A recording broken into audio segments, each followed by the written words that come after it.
Hello and welcome. My name is Mike Flanagan.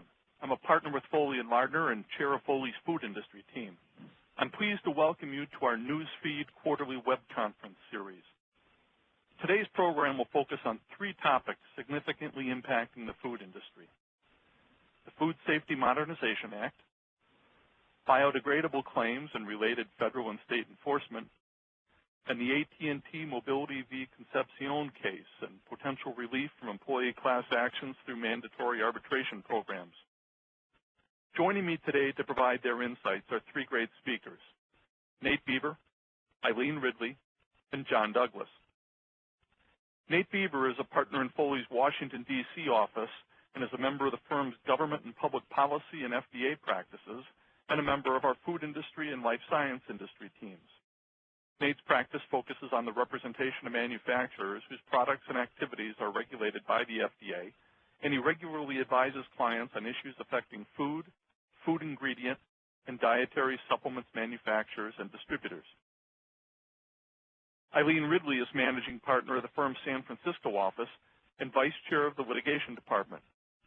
She's a member of several practice groups, including the firm's business litigation and trademark, copyright, and advertising groups, as well as the food industry team. Eileen has extensive experience in litigating, arbitrating, and trying complex commercial matters for a variety of industries, including the food industry. She's handled in excess of 25 class actions in both state and federal courts. John Douglas is a partner in Foley's Labor and Employment Practice Group and a member of our food industry team. John is based in our San Francisco office and specializes in union management and competition issues and compliance counseling. John has extensive experience counseling and representing employers in federal and state courts, before federal administrative agencies such as the National Labor Relations Board and U.S. Department of Labor, before state administrative agencies, and in labor arbitrations.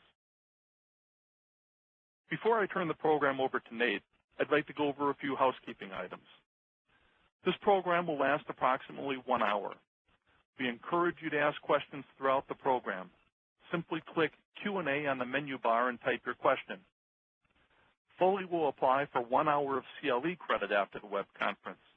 If you'd like to receive CLE credit and you haven't already provided your state and bar number to us when you registered, please forward this information to mroth@foley.com.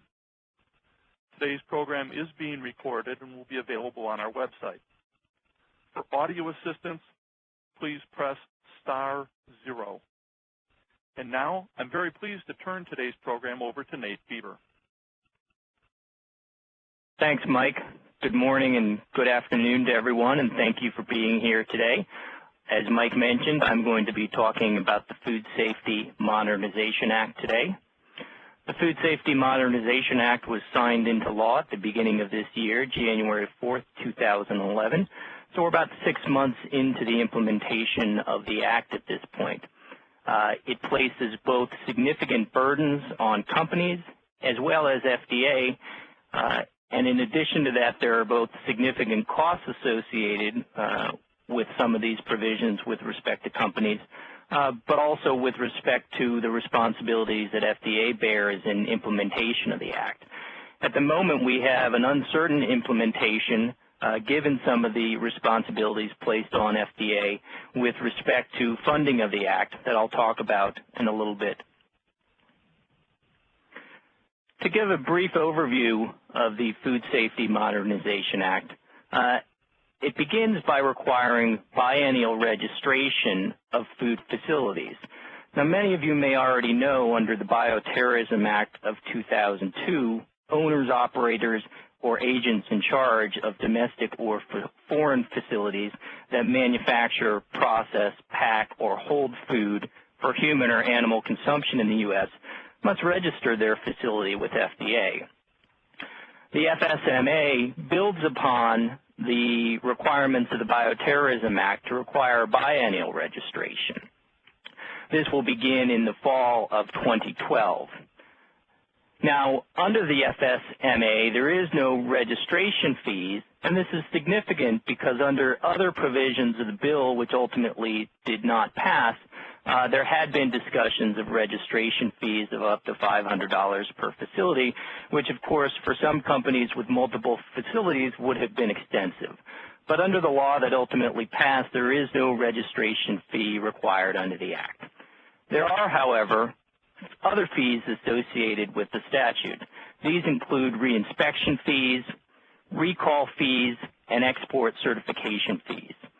Under the statute, FDA is required to set amounts which will cover the cost of these particular provisions, and is required to do so every August to outlay information about what those costs will be. So right now we don't yet know what those fees will be, but in the next month or so we should be getting information about FDA as to what they will be. There are also fees for participating in the so-called Voluntary Qualified Importer Program, the VQIP. This program is designed to expedite entry of imported food into the U.S. from qualified importers. FDA will qualify companies based on risk considerations with, in all likelihood, higher risk foods and companies being permitted to participate in this program. FDA is required under the Act to issue guidance within 18 months, and as of yet, we haven't seen any additional information on this program yet. Moving now to one of the other significant components of the statute is the hazard analysis provisions. These provisions require companies to establish a written plan and preventative actions to evaluate hazards, implement controls, develop effectiveness tests, and then test those effectiveness tests, implement corrective actions, and then maintain records associated with their program. The statute also requires companies to reanalyze these programs every 3 years, or when significant changes are made which create reasonable potential for new hazards or an increase in a previous hazard. So these programs aren't designed to simply sit on the shelf, but FDA in the statute anticipates that these will really be a living document that companies are not constantly updating, but certainly updating on a fairly regular basis. Now, there is one notable exemption to the hazard analysis requirements. This is when the bill was being passed, was called the Tester Amendment because it was put forth by Montana Senator John Tester. It exempts very small businesses, those which have less than $500,000 in annual sales over the past 3 years, where they are sold to qualified end users who are either in the same state or within 275 miles of the particular facility. The hazard analysis requirements are not effective before FDA has implemented a final rule, although FDA is required to do so within 18 months. Companies already subject to either the seafood or juice HACCP rules are exempt from these hazard analysis requirements because of the similarities that seafood and juice HACCP companies are already subject to. Moreover, records established under this provision are required to be kept for at least 2 years. Now I'm going to touch on the Foreign Supplier Verification Program. The Foreign Supplier Verification Program requires importers to conduct risk-based foreign supplier verification activities to verify that imported food is not adulterated and that it was produced in compliance with FDA's preventative controls requirements and produce safety standards where applicable. Now, this is significant because this program applies to all importers. This is a new requirement and will apply, and could also apply to both restaurants or retailers who may not be required to register, as a food facility, but to the extent that you are an importer, you are going to be subject to the Foreign Supplier Verification Program. FDA is required to issue guidance and regulations and has not initiated this program yet, but the provisions will take effect 2 years after enactment. Again, companies already subject to either the seafood or juice HACCP requirements are exempt, and records established under this provision are required to be kept for at least 2 years.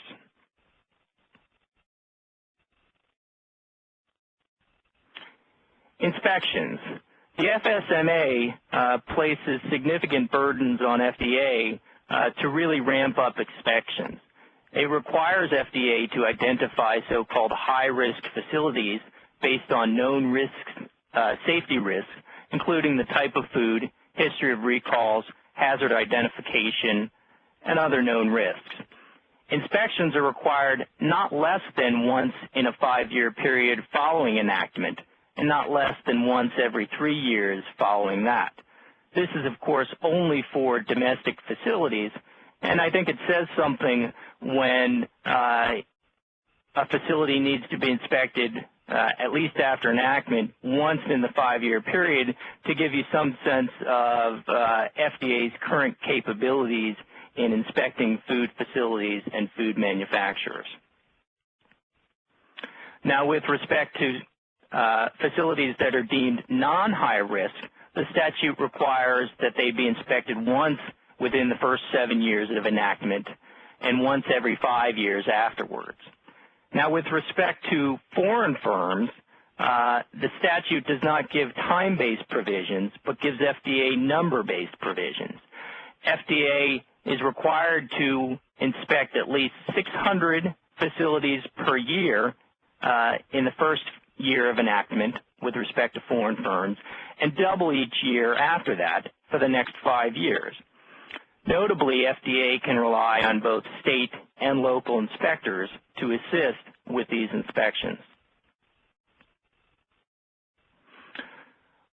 Another significant and new for the first time with respect to foods generally is FDA having mandatory recall authority for foods. The statute lays out a requirement for FDA to begin a recall, but they make a determination that there is a reasonable probability that the food is either adulterated or misbranded, and that the use or exposure will cause serious adverse health consequences or death to humans or animals. So a fairly significant standard here. Moreover, before FDA can begin a mandatory recall, it must first provide an opportunity for the company to recall.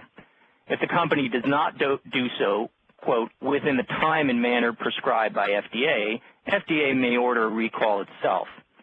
Now, this language about time and manner prescribed to FDA is going to give FDA significant flexibility in how quickly a company must act before FDA will do so.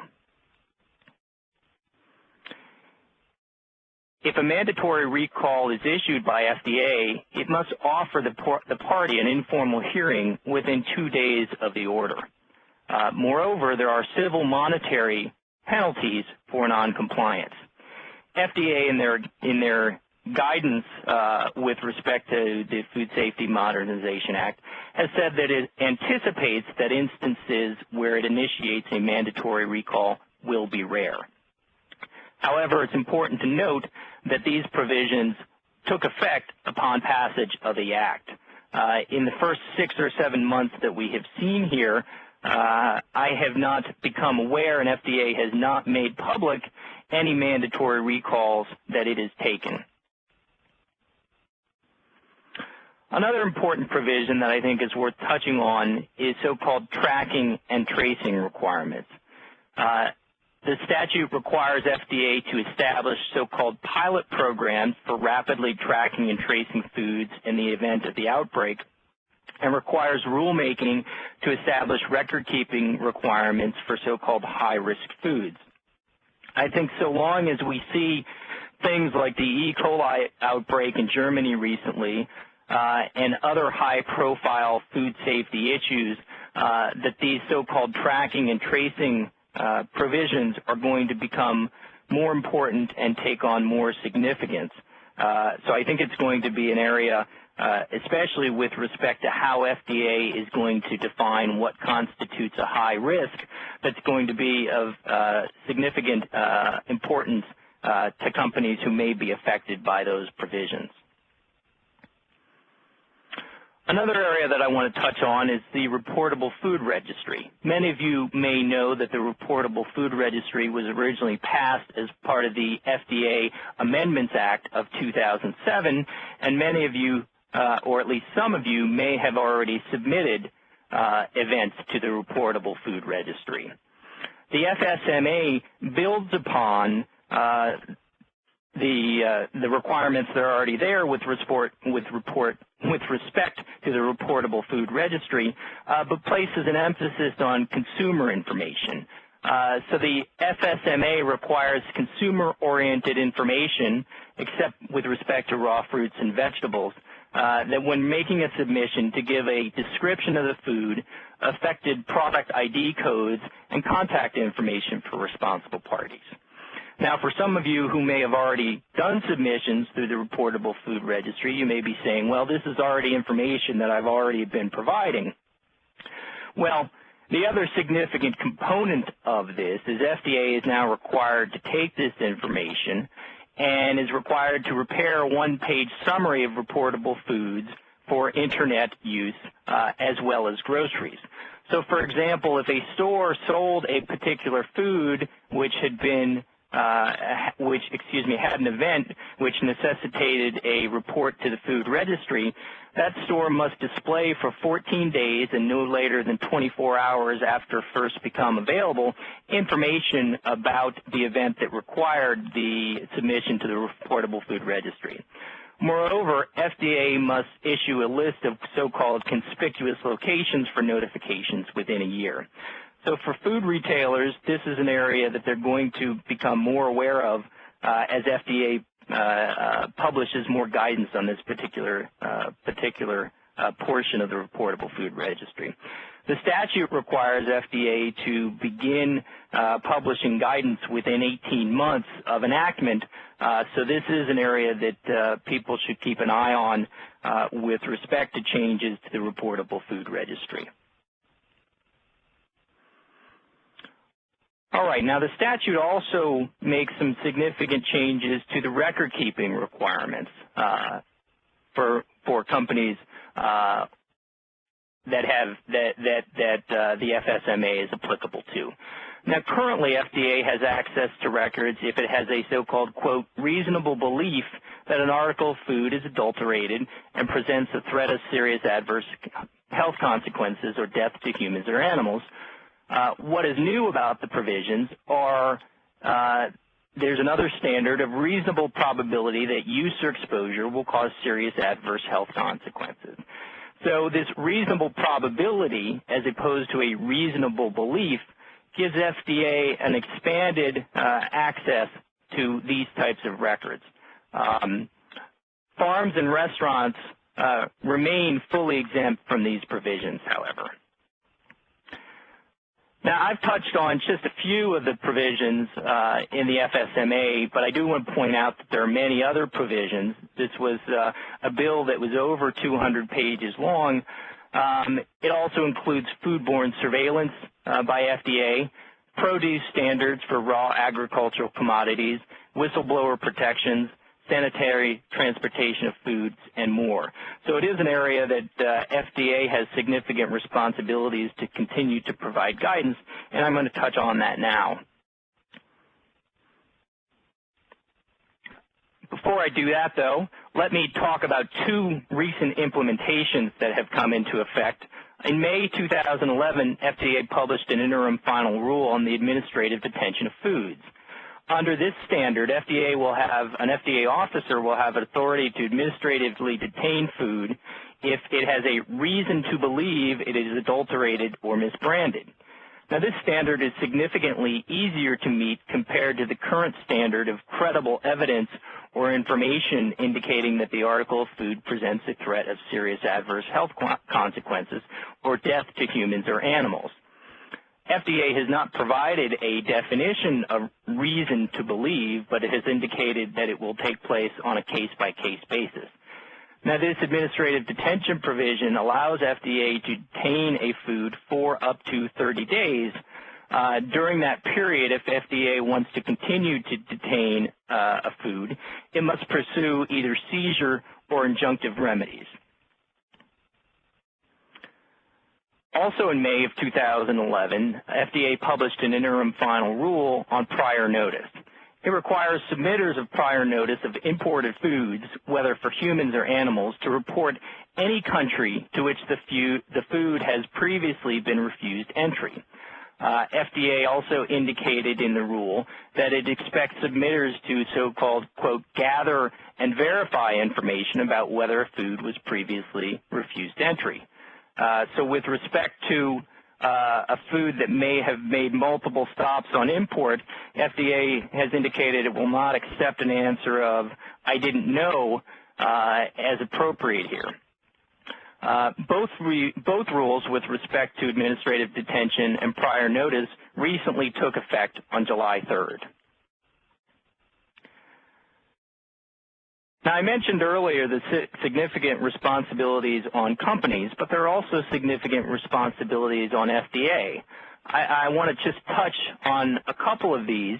Obviously, with respect to increased inspections, including foreign facilities, this is an area that FDA needs an appropriate amount of trained inspectors to be able to do those, and those take funding. With respect to rulemaking, there are several significant rulemakings in here with respect to HACCP, on-farm packing and manufacturing, produce safety, as well as the Foreign Supplier Verification Program that are going to require significant time and effort from FDA in order to implement these.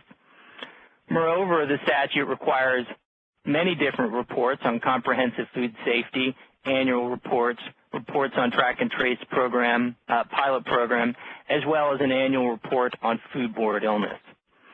Guidances that FDA is required to publish include voluntary food allergy and anaphylaxis management guidelines, as well as laboratory accreditation for food analysis. Now let's talk about congressional action. The Food Safety Modernization Act authorized appropriations but did not actually provide funds for any of these new activities. The White House, including FDA through the White House, has requested additional funds for the fiscal year 2011, but Congress has yet to act on this. Now, the CBO, the Congressional Budget Office, estimated that the implementation of this statute could increase spending by up to $1.4 billion over the previous 5 years.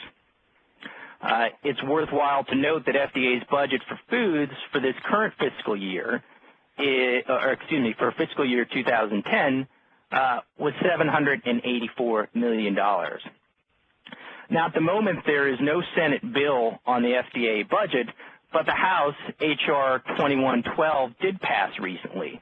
That particular bill would cut would cut more than $500 million below the President's budget, 21% from the President's budget, and $285 million below this year's budget.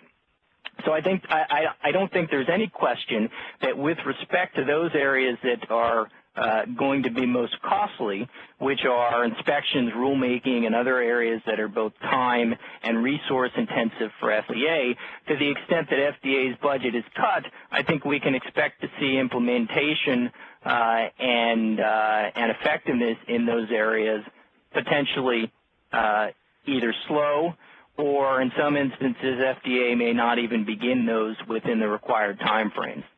President Obama recently stated that due to the budget impasse that, quote, food safety may be compromised. So we're even starting to see food safety issues being politicized, which I think is going to create additional burdens in trying to get FDA's budget passed in a timely manner here. The bottom line on congressional action and where things stand at the moment is that Democrats passed the Food Safety Modernization Act without significant Republican support. There was some bipartisan support here, but there were many Republicans who were not happy with this particular statute. Republicans, I think, see funding and the current budget as a mechanism to minimize effects of the bill, especially those provisions that they may not like. With respect to the debt ceiling as well as the budget fight, as everyone may be aware, it's creating a significant push for cuts across the board, and given where the House bill already comes out, I would expect to see FDA's budget not increasing here with respect to implementation, but in fact being cut.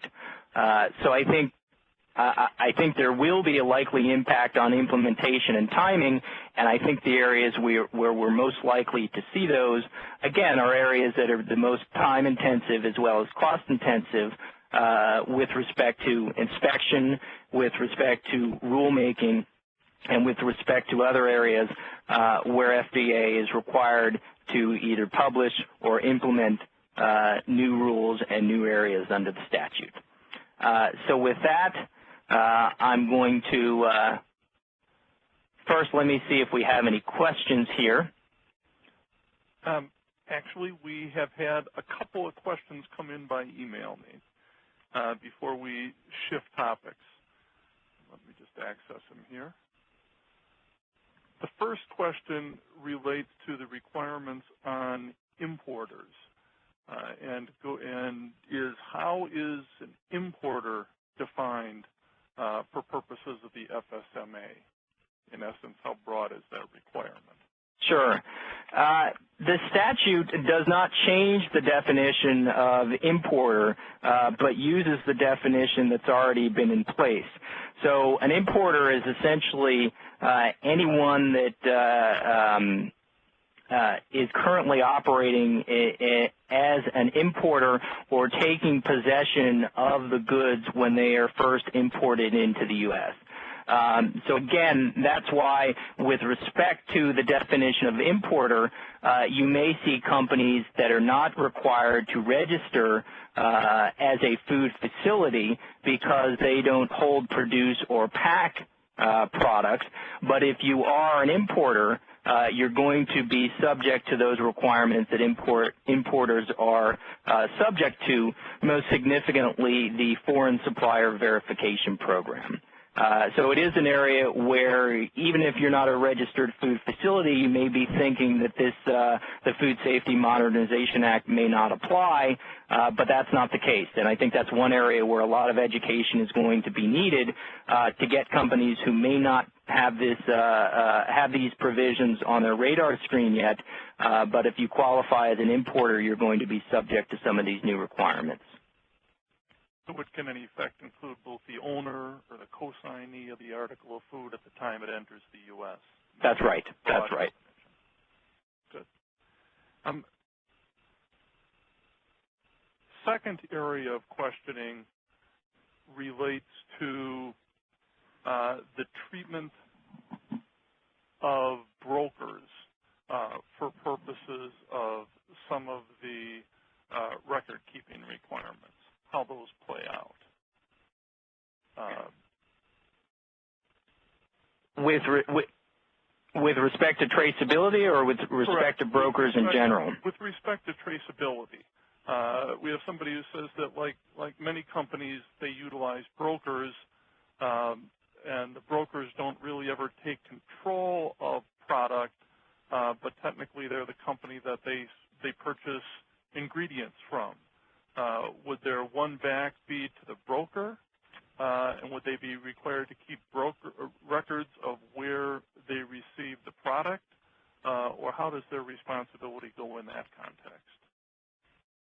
Well, with respect to traceability in the track and trace programs that FDA is required to set up, because FDA is required to set up regulations before implementing the program, I suspect that the statute is very vague as to precisely how those are going to be implemented. So it gives FDA I think, some flexibility in how they're going to implement those, but also gives industry the ability to give FDA the context of what's appropriate and what is reasonable here. I should say that in the first 6 months or so of implementation of the Act here, FDA has been fairly aggressive in setting up public meetings, setting up dockets, and trying to accommodate various voices and viewpoints in implementation of this, implementation of the Act.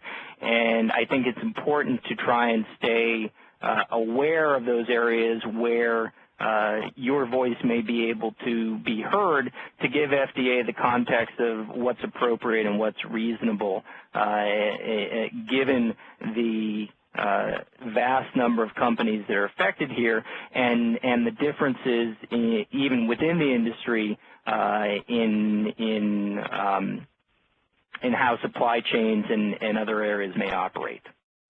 So in terms of how the traceability is likely to be interpreted, would your recommendation be that people track the brokers from whom they receive product, or also maintain records from where the brokers actually purchase their products? Well, I think the answer is, at least if I open up my crystal ball here, is I think given that the direction that things are going, that it's best to take the most conservative approach, at least to start here, because my guess is that FDA is going to be and going to require that you can identify every step along the chain. And I would think from a policy standpoint, I agree. If I was forced to crystal ball it, I would say that's the way FDA is going to at least try and interpret this requirement. Right, and I think there's still going to be time for implementation here, but if you're trying to be proactive and get your supply agreements and your brokers and your customers and everyone on the same page, then now's the time to start thinking about how I can begin implementing these types of steps and what's the most reasonable and cost-effective way for me to approach this, knowing that I probably have, a year, 18 months to really begin putting these steps in place.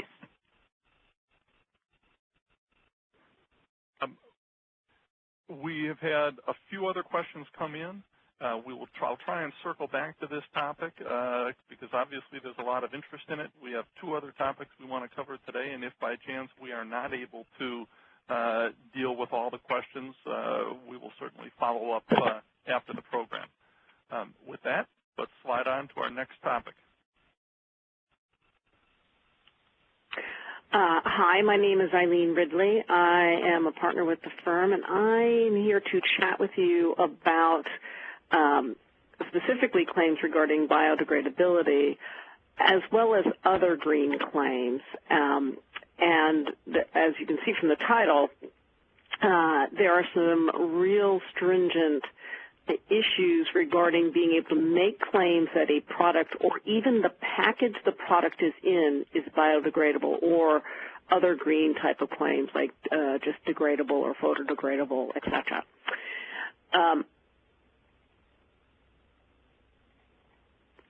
The issue is that many manufacturers, many distributors realize that there is a true market for green products. This is particularly true in the food industry. Certain green claims just tend to help sales, especially in certain geographic areas. Claims regarding products or their containers so that they're biodegradable or compostable or non-toxic seem to be proliferating. There are a number of different product lines that are based on green claims as well. And the issue is with the sort of predominance or trending towards making these sort of green claims, there's also some interest in what another aspect in the industry refers to as greenwashing. And what greenwashing is a concern. There are certain claims regarding a product or the container within which the product is presented is green when in fact it is not. And so there are a number of different groups who act as watchdogs as to how certain products are presented in the marketplace. So who might challenge such claims? When I refer to claims in this presentation, I'm talking about claims that certain products have some sort of green attributes. The Federal Trade Commission is among those who might challenge it, and of interest, the Federal Trade Commission has been very active in this area. There has been an interest in the Obama administration regarding green technologies, and with that interest generally is also an interest to essentially watchdog advertising and claims over all products, not just food products, as to their attributes regarding issues such as biodegradability. In addition, certain states' attorneys general may also regulate these claims, as well as competitors. In this third area, competitors has become a real issue. What happens is frequently you'll have a competitor have a similar product and begin to try to corner more of the market by either restructuring the product or rebranding the product with more claims as to its environmentally neutral attributes. And what has happened is frequently competitors try and have in fact made complaints regarding such claims, often to the Federal Trade Commission as well as states' attorneys general, in order to try to forestall those sort of claims and, frankly, send their competitor and the product into an investigation for obvious benefits.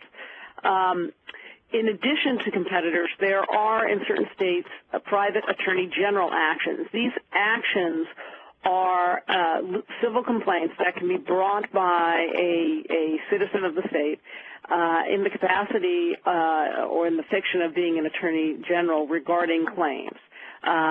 These are usually under state unfair competition statutes. Examples are California's Business and Profession Code 17200 and Consumer Legal Remedies Act. These sort of acts are in a number of different states and can serve the basis for not only injunctive relief but penalties and in some instances claims for damages. So what are the basis for such claims and investigations? And the real issue here is that there's really no legal definition or standard of these green claims, including biodegradability. Even the FTC does not have a strict standard of what it is. Generally speaking, any claims regarding the environmentally safe nature of products and the like tend to be reviewed under three basic grounds. Whether or not the claim of, for example, biodegradability or being subject to being composted is scientifically provable. And when I say scientifically provable, if the FTC is investigating a claim on a product or its packaging, it wants to see that there have been actual studies regarding whatever the claim might be. For example, if it's biodegradability, how quickly the product or packaging in fact biodegrades and the circumstances of which, and that latter point will become important in a moment. In addition to whether it's scientifically provable, the review will also include the public perception as well as practical concerns. And when I say public perception, there have actually been studies of what the public perceives to be biodegradable. In other words, what the public thinks it means to be biodegradable, whether or not it has support scientifically or not. And generally speaking, these studies indicate that people believe biodegradable items essentially break down into nature within a pretty short time, a year. And that has resulted in some very stringent standards at the FDA, or excuse me, FTC. The FTC's vision of what is degradable or biodegradable is found in its green guides, and I have it here. It's an unqualified claim that a product or package is degradable, biodegradable, or photodegradable should be substantiated by competent and reliable scientific evidence that the entire product or package will completely break down and return to nature, i.e. decompose into elements found in nature within a reasonably short period of time after customary disposal. And again, this can be seen in the FTC's green guides, and I've given you there the website or the URL for the website at the FTC for those green guides. They are currently under review, and I will, and specifically on this issue, and I will get back to that in a moment. But we should unpack that description because it is important. First,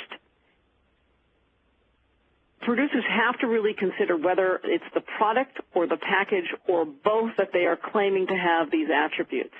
And frequently, entities get in trouble because they make a claim regarding say the product and fail to recognize that maybe the manner by which the product is packaged may affect that claim of biodegradability or other green claims.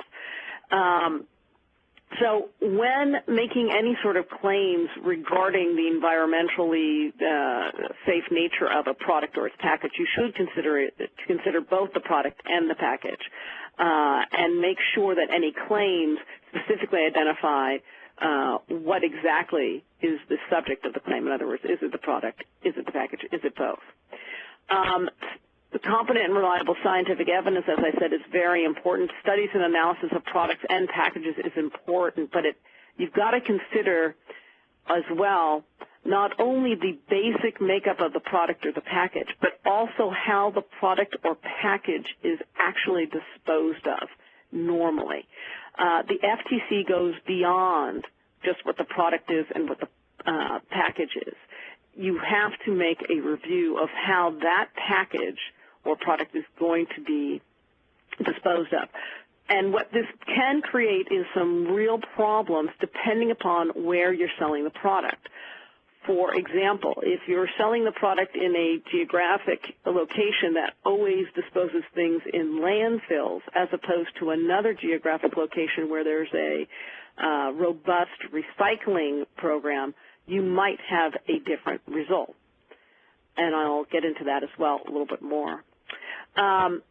Again, the FTC requires a complete breakdown and return to nature. And this is based upon the consumer's understanding and belief as to what biodegradable means. Right now, the FTC does not have a specific standard as to how long that breakdown should take. It is among the things being discussed in the revision to the green guides. And in fact, many groups have been pushing the FTC to have a bright line standard. It looks as if that bright line standard may be 12 months. In other words, a complete and total breakdown to nature within 12 months. And again, keep in mind, this may include the requirement that that breakdown happen within a landfill, which, as you all might imagine, is very difficult to achieve and also raises other issues. But what complete breakdown is also not defined, and frequently in landfills, what you have is a real retardant to a complete breakdown of items. Typically, before the discussion regarding the revision of the green guides, the breakdown was to generally take place between 12 and 18 months. As I said, the discussion right now is being focused on 12 months, so you can see that timeline is being shortened. The really interesting issue here is that there are recent studies, and I've seen articles as late as last month on this, that suggest that a quick breakdown of materials, even in landfills, itself may be harmful to the environment due to the release and the failure to capture methane gas resulting from that breakdown. So what we have here is a tension where the FTC is really requiring what is at least to a certain extent scientifically, a requirement of a fast breakdown. And in addition to the fact that the FTC also requires that the analysis include what happens to the product upon disposal. And if, in fact, a quick breakdown results in methane, which is not captured, that itself may deter any manufacturer or distributor from making green claims on the product. Customary disposal is arguably the most important factor, in part because most companies don't consider that issue because it is not related specifically directly to the product and the package and the control, frankly, of the entity. And to bring this to high relief, there have been instances where representatives of the FTC have been asked, what really might be able to be claimed to be biodegradable. For instance, is an issue of produce. If you had some fruit or something, wouldn't that be biodegradable? And what's interesting is the response by the FTC was that the produce, so you had an apple or a banana or something like that, might be biodegradable if it's composted, but if it's placed in a landfill, it itself might not be able to be subject to a claim of biodegradability. I am not being extreme here. That is literally a quote from a representative of the FTC. The FTC has had a number of actions in this area. They focused on paper products, bags, moist wipes, and recently they've been focusing on green utensils. And I think this is important to the food industry because some food products are sold in containers which include utensils such as those made of corn and the like with the claim that they're biodegradable. And it may, in fact, be the subject of additional actions from the FTC because those products don't, in fact, biodegrade in a specific timeline given their disposal that would be appropriate, at least under the FTC's guidance.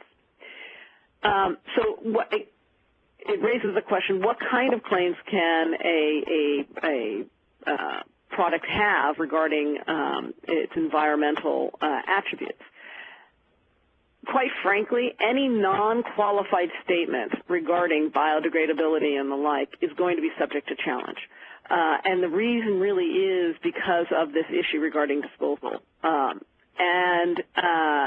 When asked, in one instance from the FTC, when they were asked, well, what kind of claim might be safe, their response is, well, maybe you could say it was biodegradable in 1,000 years, which, of course, doesn't do the trick. It's not exactly an attractive way to present the product. Another issue is if you make a claim without the scientific support for the claim. And again, keep in mind that scientific support should not just be on the product or its package, but also in the manner in which the product and or the package would likely be disposed of. And again, any product likely to be disposed of in landfills is immediately subject to investigation, which of course means almost any product. So what might result from an actionable green claim? You can have an FTC investigation and complaint. The FTC Act is found at 15 U.S.C. 41 through 51. These are often unfair competition type claims. The penalty can be high. It's $10,000 per violation. And if you have a consent order, which is usually what the FTC is looking for in these cases, any violation of the consent order can be as high as, I've seen as high as $16,000 per violation. You can also have state attorney general actions with similar penalties and violations depending upon the state statute involved. You can also have civil actions, as I had mentioned before. Now, typically these claims will be raised in class actions. And they're huge class actions, as you can imagine, depending upon what the distribution network is. Of interest, and this is a good segue to the next presenter's topic, of interest is the recent Walmart decision. And you might think it odd that I mentioned that, but I think the Walmart decision is going to be important for almost every class action, regardless of the subject matter, particularly if the class action is dependent upon expert testimony. Now, as I previously described, issues regarding the environmental nature of a product or package, at least under the FTC guidelines and visions, require scientific study. So some of these class actions regarding some claims may indeed focus in on expert testimony, particularly with regard to the biodegradability, et cetera, natures of these products. Now, the Walmart decision was interesting because one of the answers that that case provided was that one can challenge experts at the point of a motion for certification of the class, and this is going to be vitally important to almost all class actions because it may quickly end a class action if, in fact, you can challenge the expert credentials early on in the case, particularly with regard to issues before a class has been certified.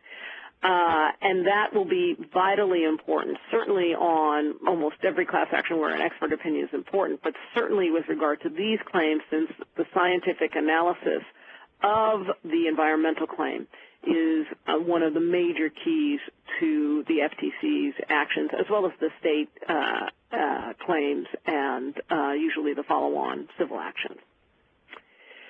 And with that, unless there are any questions, I will hand it off to John Douglas. John, talk to us about potential relief from employee class actions through mandatory arbitration. Thank you, Mike. Hello, everyone. Good morning, good afternoon, depending on where you are. I'm going to speak to you today briefly. We're running a little late about ATT mobility versus Concepcion. There's been some question as to whether or not the case should be referred to as AT&T mobility or Concepcion. There's no consensus on that. I'm going to call it AT&T mobility. What was the case about? AT&T mobility arose in the context of an individual, Ms. Concepcion, who bought or rather subscribed onto a wireless plan through AT&T that supposedly gave her free phones. The problem, she thought, with the program as described was that she ended up having to pay sales tax on these free phones, and she brought a lawsuit in claiming that there had been a variety of false claims made as a result, and that AT&T had engaged in fraud in connection with these claims that they were free phones. AT&T had within its subscriber agreement an arbitration provision, and she was required to consent to this arbitration provision as a condition of becoming a subscriber to AT&T service. And notably, the contract allowed AT&T to amend that contract through notice procedures, which is what had happened, in fact, in this case. So basically what happened was she brought a lawsuit, and AT&T moved to compel arbitration of that lawsuit and to dismiss the civil claim, and then to limit the arbitration to her individual claim based on the class action waiver. And in analyzing whether or not to grant AT&T's defensive motion, the court looked to what is referred to in California as the Discover, or had been referred to as the Discover Bank rule. And what the Discover Bank rule said was that in actions under the Federal Arbitration Act, which is what we were dealing with here, you analyze whether or not the agreement to arbitrate is enforceable as a matter of generalized state contract law. And where there's a consumer contract of adhesion, which there basically always is, all that means essentially is that the contract is given to the consumer on a take-it-or-leave-it basis. Small amounts are at issue, and that clearly was the case here. And the party with the inferior bargaining position, in this case the consumer, alleges that the party with the superior bargaining powers carried out a scheme to deliberately cheat large numbers of consumers out of individually small sums of money. If that's alleged, then the court, this was a California Supreme Court decision in the Discover Bank case, found that a waiver of class actions was not enforceable as a matter of state contract law. The Federal Arbitration Act was passed in 1922, And it was in many respects a reaction to the tendency of state court judges to jealously guard their own jurisdiction and to decline to compel arbitration pursuant to either state arbitration laws or federal arbitration. And there was a congressional reaction, I think, at that time that basically was in favor of arbitration as a means of resolving disputes. And generally speaking, it's a very broad law. It says that the parties have agreed to arbitrate and the claim falls within the scope of that agreement. Upon proper motion or petition, a court shall order the parties to arbitrate. So in general, under the Federal Arbitration Act, arbitration is something that's supposed to happen. Courts are supposed to enforce arbitration agreements according to their terms. But there's always been this clause in the Federal Arbitration Act that said courts can invalidate or challenge, or parties can challenge arbitration agreements upon such grounds as exist at law or equity for the revocation of any contract. And that was with regard to state law. So what did the Supreme Court hold in the AT&T mobility case? Well, in this case, in analyzing whether or not this Discover Bank rule that the California Supreme Court had announced was valid, the United States Supreme Court found that under the Federal Arbitration Act, Discover Bank was invalid. It was preempted. And this was found despite the fact that the California Supreme Court and Discover Bank had really relied on this state court doctrine of unconscionability.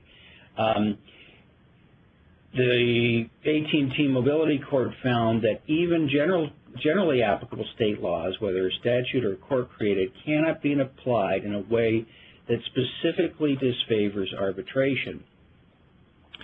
And in this case, as I said, the California Supreme Court and Discover Bank had relied on this generalized doctrine of unconscionable contracts to say that under the circumstances presented there, the small claims, contract of adhesion, take it or leave it rather, and the allegation that there was a concerted effort to deny people money, with those kinds of allegations and facts, the arbitration provisions were not going to be enforceable. So it's very hard, frankly, to understand exactly the court's holding here. I skipped over a few here. I apologize. The court did, I think, the court really here, and I think people have to understand that this is part of kind of a 100 years war that's been going on, involving for the most part the California Supreme Court and the United States Supreme Court. And it's a rather ironic one when you think about it, because in many respects what you have here is the conservative members of the United States Supreme Court who in many other kinds of contexts are going to be favoring states' rights and favoring so-called federalism, the dispersion of power and authority to the states as opposed to centralized authority. What you have here is the conservative branch of the Supreme Court, essentially in a business-friendly decision, finding that it's really the federal law, in this case the Federal Arbitration Act, that needs to preempt the state court, or rather states' rights, and the ability of states to interfere with this single centralized federal scheme of arbitration. So that there's it's really about who holds the balance of power here, the federal government or the state governments, and in this case, the Federal Supreme Court has decided that the Federal Arbitration Act has got a trump.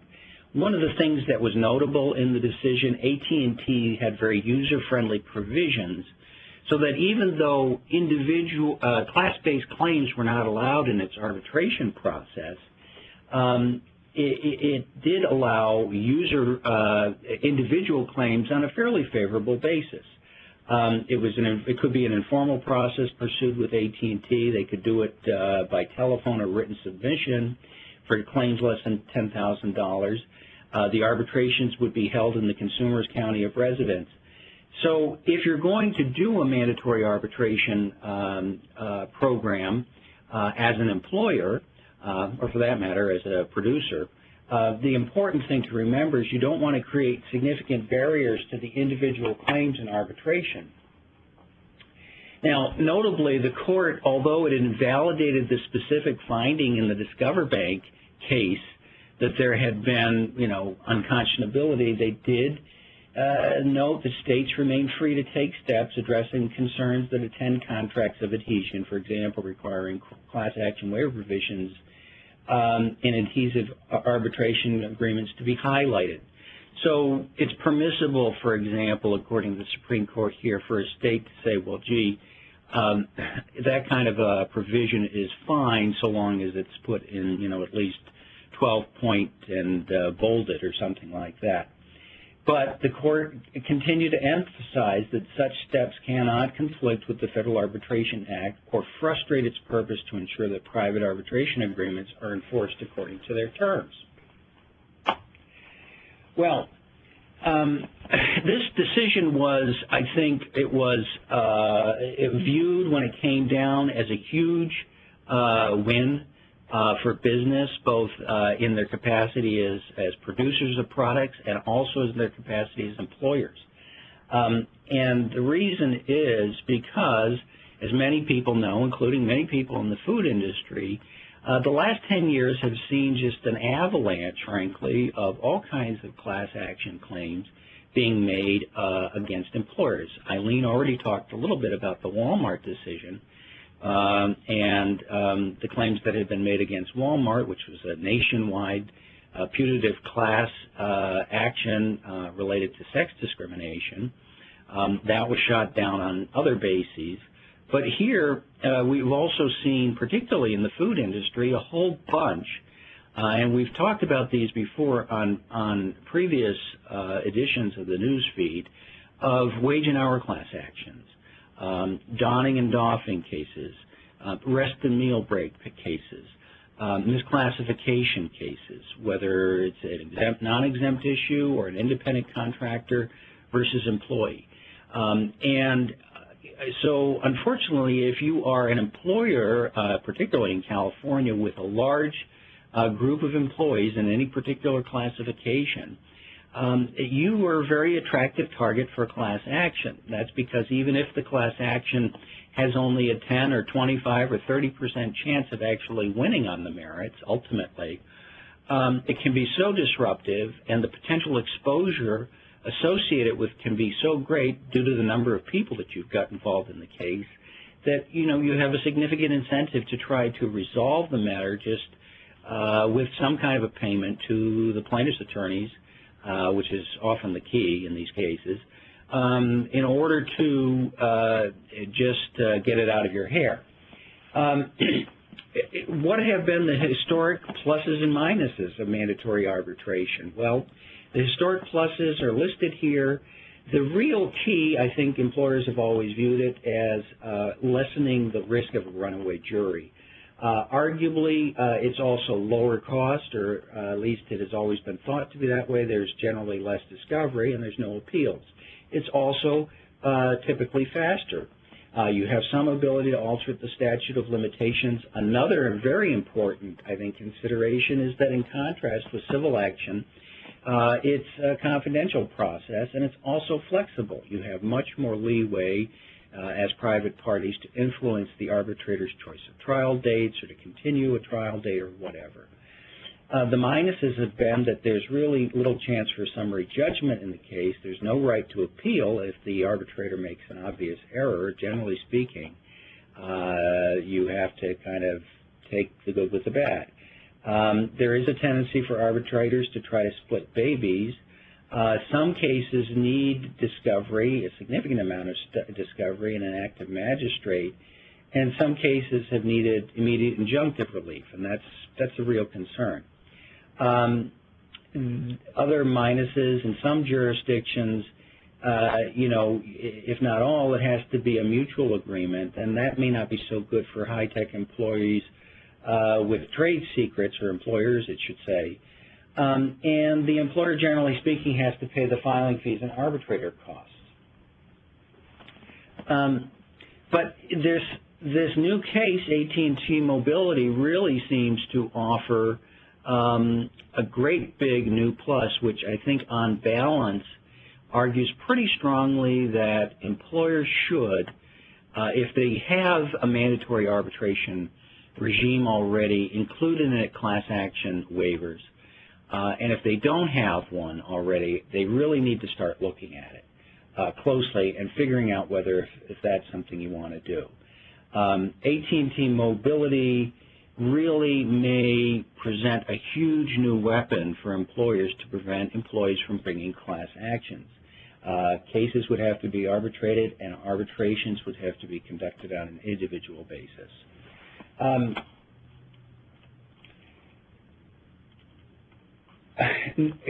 I think somewhat predictably,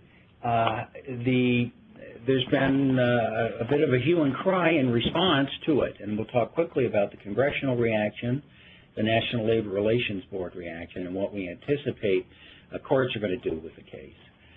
Basically, Congress has responded, the Democrats in Congress, I should say, have responded with a rather hue and cry in contrast with the Republican reaction, which essentially has been hallelujah. You see here on the slide some of the language the trial and plaintiffs' lawyers associations have been using. I mean, this is viewed, frankly, as the death knell of class actions. Certain consumer class actions, like the ones that Eileen has been talking about, although it will typically not be for the sale of goods, it will be for the sale of services where there's some kind of a contract that the employee, or rather the consumer is going to sign, or alternatively employment context. But the trial and plaintiffs' lawyers have been very concerned about this, and there are currently already bills been introduced into Congress by Senator Franken, as well as Hank Johnson, representative from Georgia, that would amend the Federal Arbitration Act to ban mandatory pre-dispute arbitration agreements in consumer, civil rights, and employment context. But given the current composition of Congress, I think, frankly, that the odds of anything happening in Congress are fairly low. And indeed, previous attempts to amend the FAA in this way, even when the Democrats had control of Congress, have failed. More interesting and I think potentially dangerous to this decision is the National Labor Relations Board reaction. There was a case decided on January 3 of this year in which an administrative law judge working for the National Labor Relations Board had found that an employer that had that kind of a waiver in its arbitration agreements had not violated the National Labor Relations Act. That act prohibits employers from retaliating or coercing employees who are engaged in what is called protected concerted activity. And for activity to be concerted, it has to be engaged in by more than one employee. And the whole idea here is the theory of this case and this challenge to mandatory arbitration before the NLRB is by requiring employees to waive the right to bring class actions in a civil litigation or arbitration for that matter, you are effectively burdening or coercing them in their exercise of concerted activity. This is also, I should note, in a non-union context, whether or not in a union or a non-union context. This case is now on appeal to the full National Labor Relations Board, and the NLRB has requested amicus briefs on the issue with a deadline of July 20, which is in 14 days. And so I think we need to stay tuned because this may be a sticky wicket. In any event, I do think that we can anticipate the plaintiff's bar is not going to go back down here without a fight, and that they're going to bring many creative challenges to AT&T Mobility. As I said, this is a fight that's been going on for literally, I'd say, close to 20 years at this point. Generally speaking, business favors arbitration. They want arbitration, and generally speaking, the plaintiff's bar doesn't because they like to have their jury trials. If you end up doing this, if you want to set up an enforceable mandatory arbitration program, you do have to keep an eye on generally applicable state law principles and look at what kinds of arbitration agreements your state courts approve of and disapprove of. I think AT&T Mobility is going to give you a lot more leeway than you used to have here, but I think you're foolish if you just ignore state court decisions entirely. You want to, insofar as possible, I think, still avoid the unconscionable provisions or the provisions that the state courts have been finding in your state or the states where you have employees would render an arbitration agreement unconscionable. In California, in order for an arbitration agreement to be unconscionable, it has to both, under California law, be procedurally unconscionable, what they call procedurally unconscionable, and substantively unconscionable. And procedurally unconscionable under California state law means one thing. It's a contract of adhesion. If it's a contract of adhesion, if it's a take it or leave it contract, it's automatically procedurally unenforceable. So it really boils down in California, unless you're offering it as an option, which some employers do, to this issue about whether or not your agreement is substantively conscionable. And the issues there are, and the requirements to have one that is not unconscionable. There has to be a neutral arbitrator, more than minimal discovery, a written award is required. All types of relief otherwise available in court must be available from the arbitrator, and the employee can't be forced to pay anything that the employee wouldn't be required to pay otherwise in court. So, and there's also this requirement, I think, as a practical matter, that everybody be mutually obligated to use the arbitration process. So both claims from the employee against the employer and the employer against the employee, vice versa. Then there's an issue also that comes up of, well, if you're implementing this for a first time, do you need consideration? The answer to this too is going to vary from state to state. Generally speaking, in California, if you have an at-will employee, just continued employment is sufficient consideration to have an enforceable mandatory arbitration program. But keep in mind that means that if people refuse to sign whatever paperwork you use for them to sign them up, then you're going to have to fire them. So that's what I have to say. Overall, I think, as I said, if you've got a mandatory arbitration program for your employees now, put a class action waiver in it. If you don't have a mandatory arbitration regime for your employees now, you need to be looking at it very carefully. Mike? Thanks, John. I recognize that we have gone over. Before closing off on today's program, though, because there were so many questions regarding the Food Safety Modernization Act, I wanted to hit, or at least give Nate the opportunity to respond to two more that may be on a lot of people's minds, because they came in from two different people and they go to sort of the basic reach of the legislation. One person indicated, Nate, that they were wondering what the definition of facilities is for purposes of this legislation, and the second one was for purposes of the Act, what is food? Does it include ingredients, fish oil, nutraceuticals were the examples that the questioner used. Can you comment on those briefly, and then we'll call it a day? Sure, absolutely. With respect to the definition of facilities or with respect to food facilities, the FSMA does not change the definition, so basically incorporates the definition that was used in the Bioterrorism Act. So with respect to a food facility, it is any facility engaged in manufacturing, processing, packing, or holding food for consumption in the U.S. It does further define facility as a factory, warehouse, or establishment, including a factory, warehouse, or establishment of an importer that manufactures, processes, packs, or holds foods Just as significantly, it explicitly says such term does not include farms, restaurants, or other retail food establishments, nonprofit food establishments in which a food is prepared or served directly to the consumer, as well as fishing vessels. So it's significant as to, it's fairly broad as to what a facility is, but with specific exemptions as to what is not included. Now, with respect to food, in terms of if you manufacture process, pack, or hold a food for consumption, what constitutes a food?